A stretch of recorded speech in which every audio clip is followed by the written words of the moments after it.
Hello সুপ্রিয় শিক্ষার্থী, আসসালামু আলাইকুম। আশা করি সবাই ভালো আছো। তো এই পর্বে আমরা আলোচনা করব ষষ্ঠ শ্রেণীর বিজ্ঞান অনুশীলন বইয়ের 117 নং পৃষ্ঠার একটি ছক পূরণ নিয়ে, এবং অধ্যায়ের নাম হচ্ছে চাঁদ সূর্যের পালা। তো ফার্স্ট অফ অল আমরা তোমাদের বিজ্ঞান অনুশীলন বই থেকে প্রশ্নটি দেখে নিব, দেন আমরা এখানে ব্যাক করে সমাধানে চলে যাব। চলো আমরা আগে চলে যাই। এটি হচ্ছে তোমাদের বিজ্ঞান অনুশীলন বইয়ের 117 পৃষ্ঠা। তো এখানে আগে প্রশ্নটি আমরা পড়ে দেখি। প্রশ্ন এখানে দুইটা। তো এখানে সূর্য থেকে পড়ে দেখি। সূর্য বলছে সূর্য এবং পৃথিবী নিয়ে অনেক কথাবার্তা তো হলো, এবার একটু চাঁদের দিকে মনোযোগ দেওয়া যাক।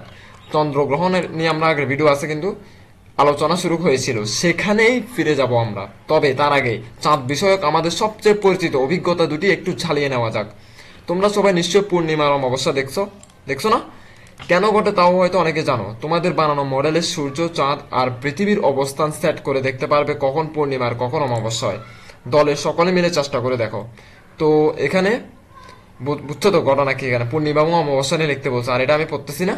তো এখানে বলছে যে পূর্ণিমা লিখতে, এই ছকে পূর্ণিমা নিয়ে লিখতে, এবং পরবর্তী ছক যেটা আছে এটাতে লিখতে অমাবস্যা নিয়ে। ঠিক আছে, এতটুকু পর্যন্ত। চলো আমরা এবার সমাধানে চলে যাই। কেউ ভিডিওটি টেনে দেখবে না, কারণ এখানে অনেক কিছু বোঝার আছে, তাই না? তো যারা চ্যানেলটি এখনো সাবস্ক্রাইব করো না তারা সাবস্ক্রাইব করে দাও, এবং ভালো লাগলে ভিডিওটি অবশ্যই অবশ্যই লাইক করো। তো প্রথম প্রশ্ন ছিল পূর্ণিমা নিয়ে। পূর্ণিমার অমাবস্যা কিভাবে ঘটে তার নিজের ফাঁকা জায়গায় দেখাও। পূর্ণিমার অমাবস্যা কিভাবে ঘটে তার নিজের ছবিতে আঁকা হলো। দেখো, এটা হচ্ছে পূর্ণিমা। পূর্ণিমা কখন হয়? এটা হচ্ছে সূর্য, ঠিক আছে, এটা হচ্ছে পৃথিবী, আর এটা হচ্ছে চাঁদ।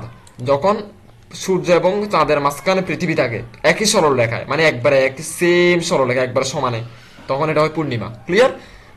সূর্যের আলো ওই পৃথিবীর মধ্যে পড়ে, পৃথিবীর থেকে একটু আলো প্রতিফলিত হয়ে চাঁদের মধ্যে পড়ে, তখন আমরা চাঁদকে দেখতে পাই। বুঝছো? এটা হচ্ছে একটা হিসাব, এটা পূর্ণিমা। তো এখানে লিখলাম পূর্ণিমা চারটি পৃথিবীকে কেন্দ্র করে যখন ধীরে ধীরে ঘুরতে থাকে, তখন চাঁদের আলোকিত অংশটুকু পৃথিবী থেকে একটু দূরে দেখা যেতে, সরি, একটু একটু দেখা যেতে শুরু করে। চাঁদের আলোকিত অংশটুকু দৃশ্যমান হতে হতে যখন চাঁদ সূর্যের সাপেক্ষে পৃথিবীর পেছনে থাকে, তখন পুরো চাঁদটি দৃশ্যমান হয়, আমরা মানে পুরো চাঁদটি দেখা দেয়, তখন আমরা সেই সময়টাকে পূর্ণিমা বলি। পূর্ণিমার সময় চাঁদটা পুরো দেখা যায়, খুব সুন্দর লাগে পূর্ণিমার চাঁদ। ঠিক আছে, এগুলো কোথায় লিখবে এটা বলি। এখান থেকে শুরু করে এতটুকু লিখবা, এবং এই চিত্রটা কোথায় আঁকবা। তুমি কি করবা? চিত্র আঁকবা এই জায়গায়। এখানে এটাকে দুই ভাগ করবা, এভাবে খেয়াল করো। এই জায়গায় তুমি চিত্রটা আঁকবা, আর এই জায়গায় লেখাগুলো লিখবা। বুঝতে পারছি আমি? এবার আসি অমাবস্যা নিয়ে। ঠিক অমাবস্যা ঠিক একইভাবে এই জায়গায় চিত্রটা আঁকবা। এখানে অমাবস্যার একটা চিত্র আছে, চিত্রটা এই জায়গায় আঁকবা তোমরা, আর লেখাগুলো এখানে লিখবা।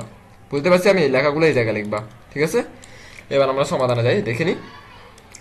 তো এই যে চিত্র, এটা হচ্ছে অমাবস্যার চিত্র। অমাবস্যার ক্ষেত্রে একটু ভিন্ন। দেখো, পূর্ণিমার ক্ষেত্রে চাঁদটা এখানে ছিল না, এখানে ছিল না। অমাবস্যার ক্ষেত্রে চাঁদ কিন্তু এখানে চলে আসছে।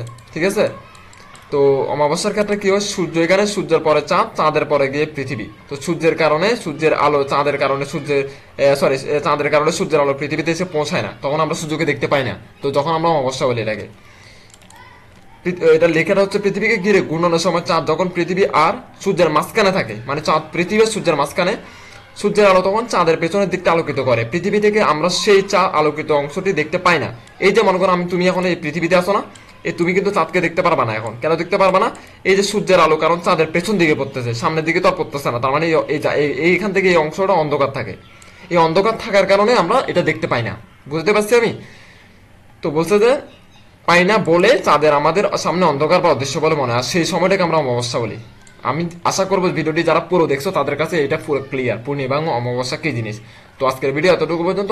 তোমার সাথে কথা হবে পরবর্তী ভিডিওতে। ধন্যবাদ সবাইকে।